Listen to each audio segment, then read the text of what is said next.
Приветствую вас, дорогие друзья, это канал Орел без решки. Я нахожусь в городе Мерсин, наверное, самый благоустроенный город среди городов Средиземноморского побережья Турции. Также это город-порт. В этом ролике мы с вами прогуляемся по городу, пообщаемся с людьми, которые сюда релоцировались, узнаем, чем они здесь живут и вообще, что это за город. Перед просмотром подпишись на канал, поставь лайк этому видео, а мы начинаем. Поехали! Привет, расскажи о себе, кто ты, чем занимаешься. Привет, меня зовут Женя, я из Саратова. 5 лет последних прожил в Москве и волей случая оказался в Турции, в Мерсине. Чем занимался в Москве? В Москве занимался продажей автомобилей, официального дилера. Расскажи, почему именно Турция, почему именно Мерсин?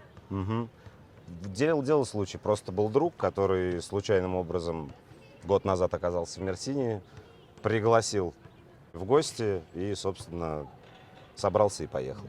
Ну и как тебе Мерсин? Так вроде смотришь, приличный город, не хуже Анталии, я бы даже сказал. Ничем не хуже, промышленный, хороший город, где 340 дней в году солнце. А как давно ты приехал в Турцию? Приехал в октябре в Турцию где-то в середине месяца. То есть ты попал в самый пик, когда все В сюда самый пик, да. приехали. Как получилось получить Сикамет? Да, получилось. Все благодаря тому, что просто сильно заранее начали всем заниматься и заранее начали готовить все документы. И, собственно, это поспособствовало тому, что получить. Слушай, я смотрю, у вас тут в Мерсине много кораблей. Что это такое за корабли у вас? Насколько мне известно, здесь находится один из крупнейших в Средиземном море портов. И, собственно, сам по себе Мерсин – это как раз портовый город. Это в районе 2 миллиона жителей, львиная доля которых занимается как раз обслуживанием порта и атомной станции, которая находится здесь же опять неподалеку. То есть это такой рабочий большой городок промышленный. И возвращаясь к вопросу ВНЖ, ты его получил как по аренде или по покупке? По аренде, жилья? по аренде, да. И за сколько арендуешь, если не секрет? На момент, когда я здесь был, мне сказали, что я ничего дешевле 10 тысяч лир не найду. И в целом я первый месяц жил с очень красивым видом, в очень крутой реально квартире, там порядка 150 квадратов за 10 тысяч лир. И мне предлагали продлить эту аренду и сделать 8. Но так как в ближайшей перспективе я понимал, что пока я работать не собираюсь, потому что погода прекрасная и в целом нужно передохнуть, искал как можно дешевле варианты. И случайно нашелся риэлтор, который разговаривал по-русски, и за 4000 лир подобрал квартиру. 4000 лир это по-божески по сравнению с регионом Анталия. Да. Самое главное при выборе аренды квартиры ни в коем случае не обращаться к одному, к двумя риэлторам. Да, в целом так все в Турции происходит. Тебе для того, чтобы что-то понять, сколько это стоит, или найти ответ на свой вопрос, тебе надо задать его 5 туркам и из него среднеарифметически сложить. Вот ты когда подавал документы на ВНЖ, требовалось ли открывать счет в банке? Я собрал максимально возможное количество документов из всего того, что я мог. Я сделал выписку со счета своего банка, условно, российского, да, но на рандеву этим вообще не поинтересовались, и в целом не нужно было делать. Самое интересное, что есть небольшой лайфхак для того, чтобы оформить некоторое количество документов при помощи большой любви турков к детям или условным маленьким животным. И когда человек не мог открыть себе счет, и у него просили либо наличие большого количества местной валюты на счете, человек взял жену и ребенка, показал, что он в Турции семейный человек, и девушка, которая занималась оформлением его счета, провозилась, играя с его ребенком в какую-то его игрушку, и оформила без единого вопроса, открыла счет. Вот так вот тоже Нормально. можно Так если сделать, нет детей, можно ребенка в аренду взять, чтобы счет Ребенок открыть. в аренду, отличный бизнес-план. Получается, ты успел, так сказать, проскочить до 26 декабря, Мгм. получить ВНЖ по аренде. Мгм. Потому что после 26 декабря, как все уже знают, ВНЖ по аренде не дают русским. Так и есть. И не работал сайт вида на жительство подачи из-за большого количества обращений, заявок. И я просто сообразил, зашел, завел себе будильник на 3 часа ночи, сам подал документы, соответственно, ночью сайт более разгружен, сайт заработал, назначил рандеву на 23 число. И, собственно, 23 числа я к 16 часам поехал. Декабря. Декабря, да. поехал за 3 часа для того, чтобы с запасом там подготовиться, еще раз проверить все документы. И получилось так, что я отсидел 3 часа в очереди. Электронная запись не работает. Ты берешь талончик живой очереди, и мне не хватило места. Я им объяснил, что я сегодня у вас был, и мне надо в понедельник приехать, какой-то документ о том, что я приехал, а не пропустил свое рандеву. Написали что-то карандашом, сказали «тамам», и я потом через переводчик посмотрел, что они мне написали. Просто «мы вас видели». Ну просто тамам это хорошее слово. Да, Слышишь да. тамам, значит нормально. Значит, все нормально, значит, все нормально. И получается, что в последний день вида на жительство я приехал, хотел приехать с утра, но спешил так, что меня там остановила полиция. И под самый занавес в 16 часов вышел. Пластик сам я не получил, но при этом бумажная распечатка и номер кометы с ИНН у меня есть. Расскажи, что это за место?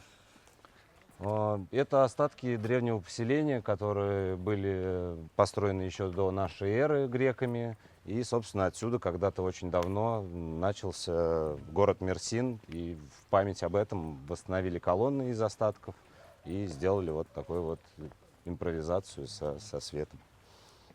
Понятно. А ты говорил, тебя остановила полиция. Расскажи вообще, как ты перемещаешься по городу. Город же крупный достаточно. Угу. В целом это можно делать на общественном транспорте, он ходит достаточно часто. Единственное, это тоже своего рода аттракцион, потому что местные водители достаточно с горячей кровью и любят погоняться друг с другом. А когда я понял, что мне нужно достаточно часто выезжать в город, мы с другом купили напополам местный байк и на нем, собственно, перемещаюсь.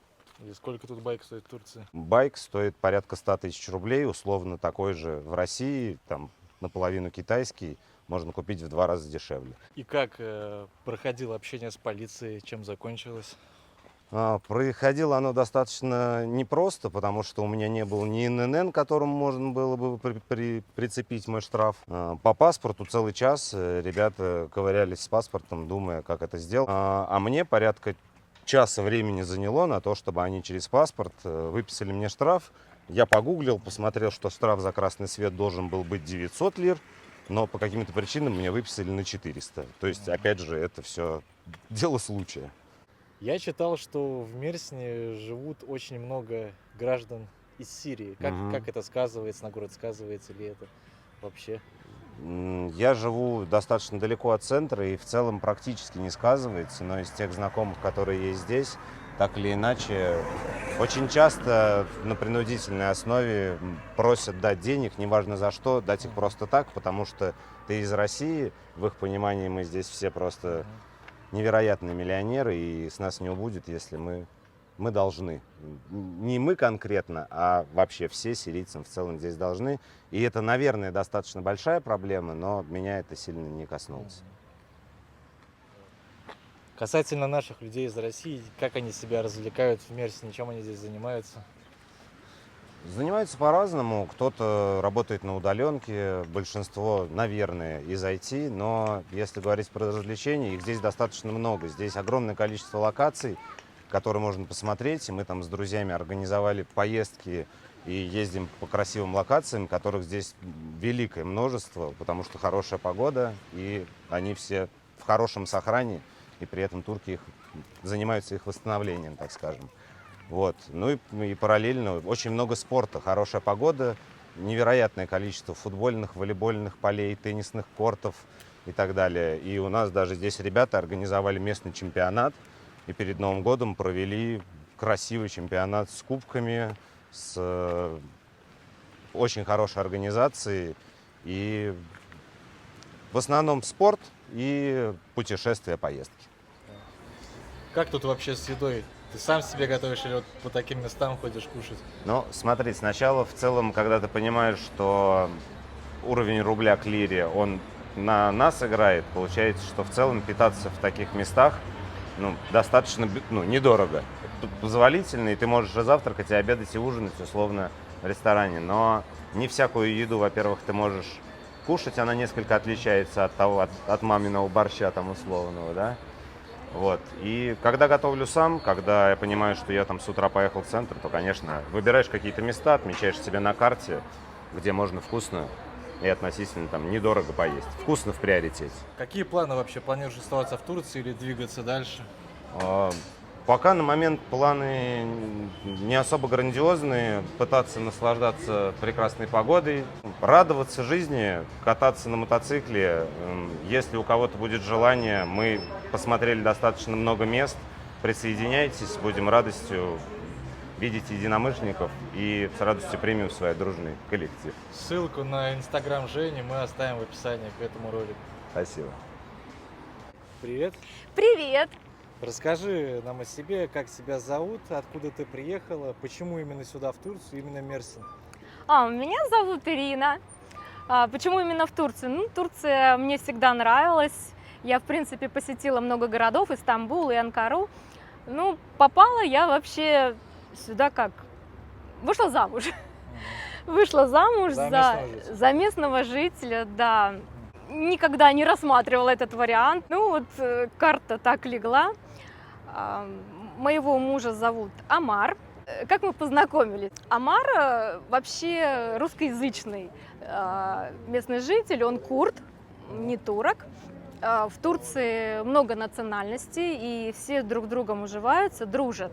Русскоязычный почему? Потому что 16 лет он жил в Украине, России, вел бизнес и очень тепло и хорошо относится к нам. И также помогал приехавшим россиянам, помогал им найти квартиры с переводом, открытие банковских счетов. Ну, в общем, помогатор. Да. Ну, он помогатор, скажем, отличается от помогаторов в плане своей честности, порядочности. Почему? Как я его и узнала? То есть оказались общие знакомые, они рассказывали, как они ездили в Мерсин, и как раз Амар им помогал, и очень положительно о нем отзывались. Они знали, что я в поиске, он тоже. Я думаю, какой мужчина надо брать, потому что порядочных не так много людей. Вот. В России вообще жила хорошо. Работала начальником юридического отдела в крупной компании. И когда мне Амар сделал предложение переехать, для меня это было тоже сложное решение, потому что надо, как говорится, закрыть все здесь и переехать в другую страну. На тот момент, когда он тебе делал предложение, ты была в России.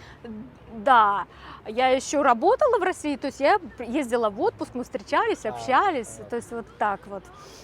Ну, как я сказала, я в Турции довольно часто, и многие города видела, и Анкару, и Стамбул. Но вот Мерсин, именно Мерсин мне понравился. Чем зацепил?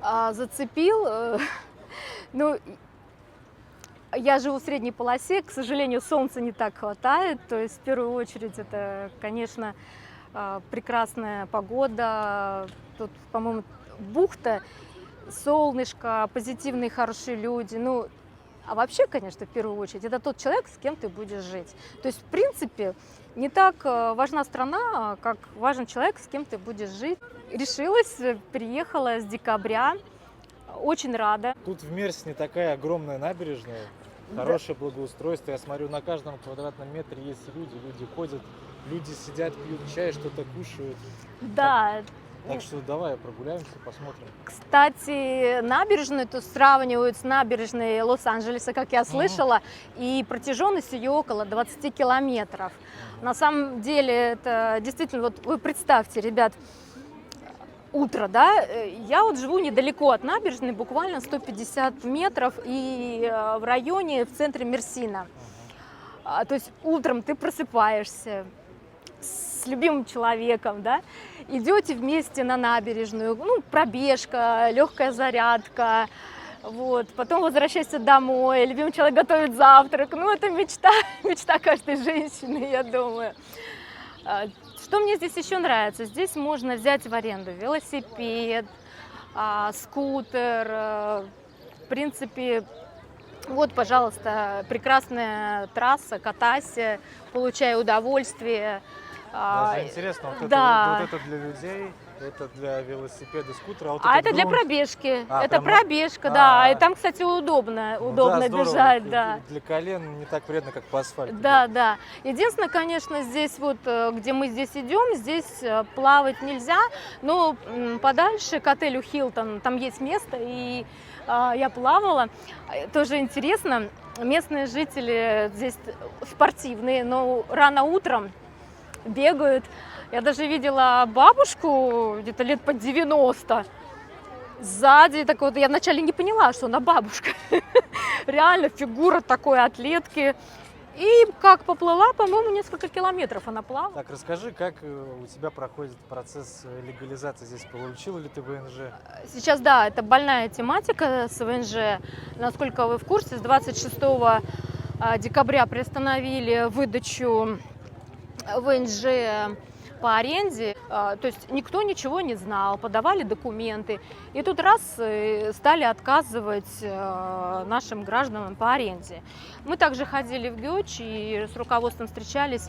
Они говорят: ребят, ну закона нет, но есть указания сверху, то есть ждем, когда будут какие-то изменения.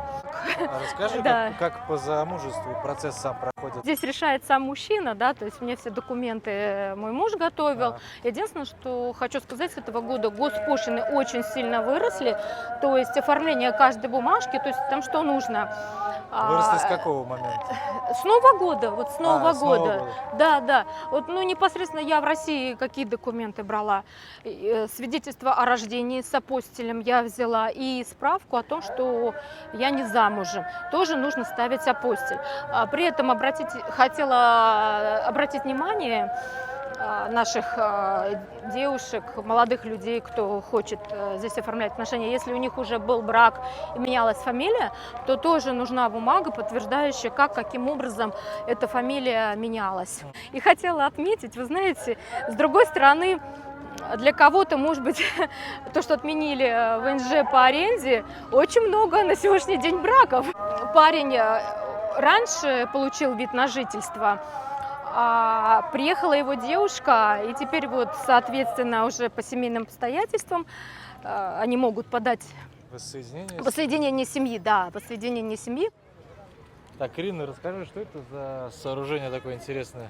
Ну, это сооружение, посвященное футбольному клубу Мерсина, довольно популярному, Идман Юрду. Ага.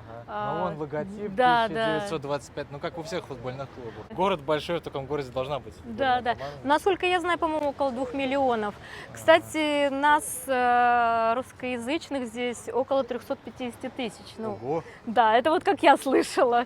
Это практически как город, А чем ты занимаешься в Турции? Как проводишь свое свободное время? В принципе, как? Я спортивный человек. В России фитнесом занималась, на велосипеде каталась, на лыжах. Но здесь лыж нет, только шли в горы. Утром мы пробежку осуществляем с мужем, делаем зарядку. Я тоже его к здоровому образу жизни привлекаю. У мужа есть машины, которые он сдает в аренду. Кстати, очень интересно, я впервые здесь увидела, в России не видела, караван. Дом на колесах, реально. При этом водитель с обычными правами может вести эту машину. Там есть все. Душ, туалет, в общем, вода, электричество, телевидение. В общем, полностью двухспальная шикарная кровать, мебель. В общем, мы путешествовали здесь и горы, и море. И знаете, вот интересно, ставишь машину, открываешь задние двери, и вот ты утром или вечером слышишь эти волны, запах моря. Ну, это что-то вот необыкновенное. Также муж переводы осуществляет, сопровождает, трансфер осуществляет наших русскоязычных. Я ему помогаю, общаюсь. Мне очень интересно, потому что на самом деле сюда приезжают такие интересные люди, и каждый со своей историей.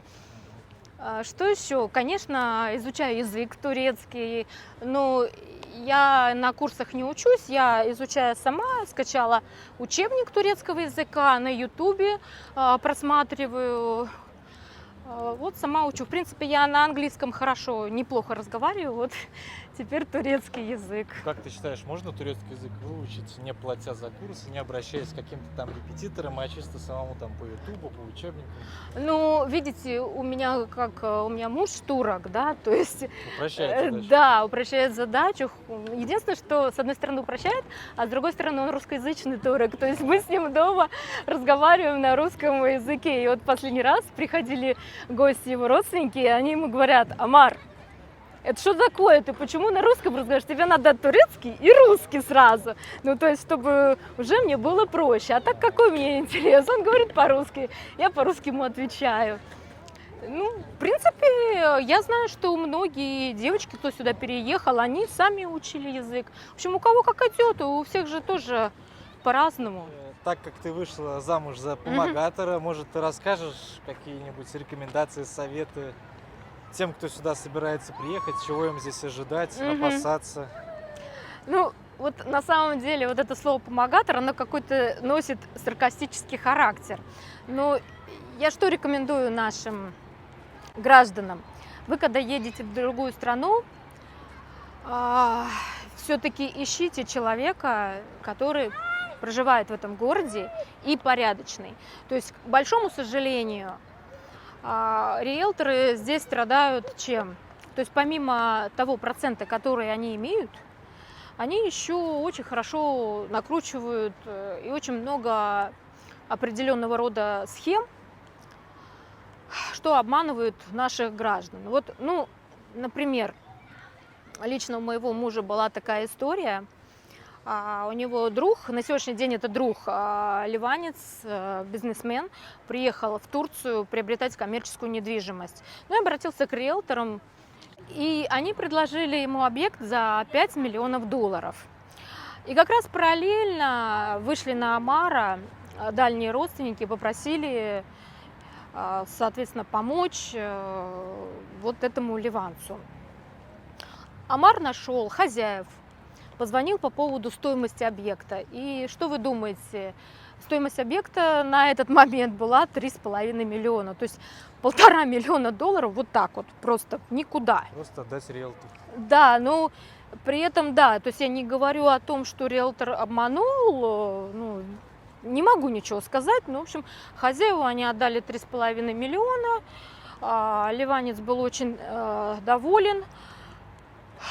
Далее, в принципе, вот после этого как-то они сдружились, и на сегодняшний день уже у ливанца гражданство Турции, и он и квартиру здесь купил, каждый месяц приезжает. А еще мне здесь нравится, и уже не первый раз, кто тут живет, отмечает, что большое количество животных, кошек, собак и такое трогательное отношение местных жителей. Все кормят. Вот лично, например, мой муж тоже каждый месяц он дает женщине деньги на корм этих животных. Ветеринары смотрят. То есть, в принципе, я больных здесь не видела. Я заметил, ему даже домики такие кошачьи Да, строят. да, домики. Вот, по-моему, на этой стороне были домики. Очень тоже позитивное такое настроение. Вы говорили про караван, а интересно, как у вас там вода нагревается? Да, интересная конструкция. В принципе, мой муж покупал эту машину без вот этих всех фишечек. То есть он сам это все поехал в Стамбул, фирму нашел, которая сделала солнечные батареи наверху. То есть если есть час хотя бы солнца, то вода сразу нагревается, она теплая. То есть есть электричество, включаешь воду, включаешь газ. То есть опять же, если не подогрелась вода, то можно газ включить и генератор. Ну, за счет генератора тоже подогревается и отопление в самом караване. Ну, вот, как я говорю, дом на колесах, мне кажется, у нас в России тоже пользовался бы популярностью. Какие у тебя вообще планы? Я так понимаю, из Турции ты уезжать не собираешься, будешь здесь уже ассимилироваться? Да, то есть мне здесь все нравится. Я даже не могу ничего сказать отрицательного. Очень меня хорошо приняли и родственники Амара, то есть очень доброжелательно. Ну, какие планы? Жить здесь, радоваться жизни, помогать мужу, помогать нашим землякам, кто сюда приехал. Пожалуйста, обращайтесь, всегда вот готовы помочь. Всем, кому нужна помощь по вопросам получения ВНЖ, аренды жилья и другим вопросам, Инстаграм Ирины мы оставим в описании.